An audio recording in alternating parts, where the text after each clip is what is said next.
Hey guys, welcome back to our channel সম্রাট লাইফস্টাইলে তোমাদের অনেক অনেক ওয়েলকাম। আই হোপ তোমরা ভালো আছো, সুস্থ আছো এবং সাবধানে আছো। আমিও ভালো আছি। কাশ্মীরে পেহেলগাঁওতে কি নক্কারজনক ঘটনা ঘটে গেল তোমরা নিশ্চয়ই দেখেছো। সন্ত্রাসবাদীদের হামলায় পাকিস্তানি জঙ্গিদের হামলায় 26 জন নিহত হয়েছে। যারা নিহত হয়েছে তাদের আত্মার প্রতি আমার শান্তি কামনা করি। আর পাকিস্তানি জঙ্গিদের শ্যুট করে খুব কষ্ট দিয়ে মারা উচিত। এটা আমার যিনি প্রধানমন্ত্রী আছে তার কাছে আমার বিনীত নিবেদন।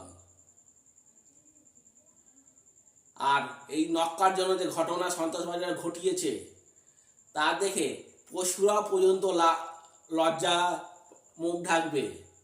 ঠিক আছে, এই কষ্টের ভিডিওটা যদি তোমাদের ভালো লেগে থাকে লাইক শেয়ার কমেন্ট করে আমার পাশে থাকবে। অনেক অনেক ধন্যবাদ।